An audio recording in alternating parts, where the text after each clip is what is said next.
আজি হোজাই জিলাৰ চৌধুৰী বজাৰৰ আল ইছলাহ নেশ্যনেল একাডেমীত দিনজোৰা কাৰ্যসূচীৰে অনুষ্ঠিত হয় চিৰাজ ও নবী অনুষ্ঠান। এই অনুষ্ঠানত ইছলাম ধৰ্মৰ মহান আদৰ্শ মহানবী হজৰত মুহাম্মদ সাল্লাল্লাহুৰ জীৱন আৰু শিক্ষাৰ ওপৰত গুৰুত্ব আৰোপ কৰা হয়। উক্ত অনুষ্ঠানত মুখ্য অতিথি হিচাপে উপস্থিত থাকে SAS গ্ৰুপ অফ স্কুলৰ ডাইৰেক্টৰ ডক্টৰ হবিবুৰ ৰহমান। এই অনুষ্ঠানৰ লগতে বিদ্যালয়খনৰ 10ম শ্ৰেণীৰ ফেয়াৰৱেল অনুষ্ঠানো অনুষ্ঠিত হয়। উল্লেখযোগ্য যে এইবাৰ বিদায় লোৱা ছাত্ৰ ছাত্ৰীসকলেই বিদ্যালয়খনৰ প্ৰথম বেটছ আছিল। শিক্ষক শিক্ষয়িত্ৰী আৰু বিদ্যালয় প্ৰশাসনৰ ফালৰ পৰা ছাত্ৰ ছাত্ৰীসকলৰ উজ্জ্বল ভৱিষ্যতৰ কামনা জনোৱা হয়। এই অনুষ্ঠানৰ জৰিয়তে ছাত্ৰ ছাত্ৰীসকলৰ মনত শিক্ষা নৈতিকতা আৰু দায়িত্ববোধৰ নতুন দিশ উন্মোচিত হয়। প্ৰথম বেটছৰ বিদায় বিদ্যালয়খনৰ ইতিহাসত এক স্মৰণীয় অধ্যায় সংযোজন কৰে।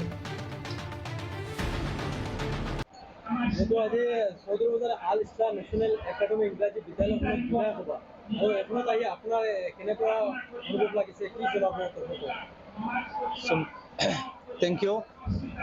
আজি চৌধুৰী বজাৰ আল ইছলাহ নেশ্যনেল ইংলিছ একাডেমীত চিৰাতুন নবী আৰু ক্লাছ 10ৰ ফেয়াৰৱেল প্ৰগ্ৰাম আছিল। মই ইয়াতে উপস্থিত হৈছোঁ আৰু এইবাৰ মই যিটো ক্লাছ 10ৰ বেটছ আছে প্ৰথমতে তেওঁলোকক অশেষ শুভেচ্ছা জ্ঞাপন কৰিছোঁ ভাল ফলাফল কৰিবৰ কাৰণে, কিয়নো আমি আল ইছলাহ স্কুলৰ বিষয়ে বহুত আগৰ পৰা জানো, বহুত ভাল ভাল প্ৰগ্ৰাম কৰে। তেওঁলোকৰ NCCৰ কাৰণে বিখ্যাত আমাৰ হোজাই ডিষ্ট্ৰিক্টত সকলোৱে জানে আৰু এইবাৰ যিটো ক্লাছ 10ৰ বেটছে ফাৰ্ষ্ট টাইম এপিয়াৰ কৰি আছে, বহুত শুভেচ্ছা জ্ঞাপন কৰিছে আৰু আশা কৰিছোঁ আমি ভাল ৰিজাল্ট কৰিব একাডেমিক্সত।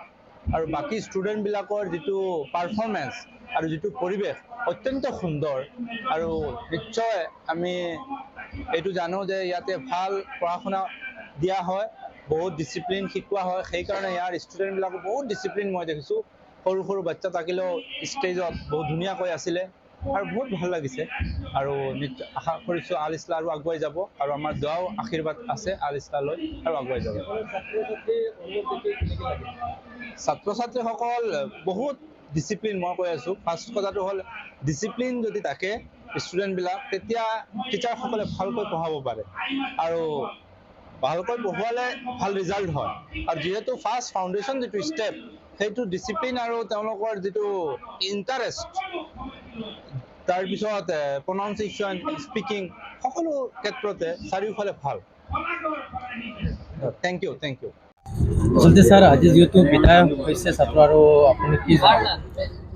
আসসালামু আলাইকুম। আমি আপোনালোকৰ এই চেনেলৰ মাধ্যমত মই এটা কথা জনাব বিচাৰিছোঁ যে আজি আমাৰ এইখন বিদ্যালয়ত এখন ইংৰাজী মাধ্যমৰ বিদ্যালয় আৰু ইংৰাজী মাধ্যমৰ স্কুল হিচাপে আমাৰ এই ইণ্টাৰ এৰিয়াৰ ভিতৰত মানে এইখন স্কুল বা আৰু দুই এখন আছে নেকি, মানে ইংৰাজী বিদ্যালয়ৰ ছাত্ৰ ছাত্ৰীয়ে নতুনকৈ মানে মেট্ৰিকৰ ফাইনেল এক্সাম দিব আৰু ফাইনেল এক্সামত আমাৰ স্কুলৰ ৰিজাল্ট ভাল হ'ব বুলি আমি গোটেই এৰিয়াত মানে মানুহে মানে এনে আশাবাদী আছে যে আমাৰ স্কুলৰ ৰিজাল্টটো ভাল হ'ব। আমিও মানে আমাৰ যিসকল ষ্টাফে যেনেকুৱা মেহনত কৰিছে, এই মেহনতৰ ওপৰত মানে আমি নিজেও মানে বহুত শান্তি পাই আছোঁ যে আমাৰ স্কুলৰ ৰিজাল্টটো ভাল হ'ব আৰু ইনশাআল্লাহ অহা দিনতো আমাৰ স্কুলৰ মানে পাৰফৰ্মেঞ্চ ৰিজাল্ট ভাল হ'ব বুলি আশা ৰাখিছোঁ। Thank U.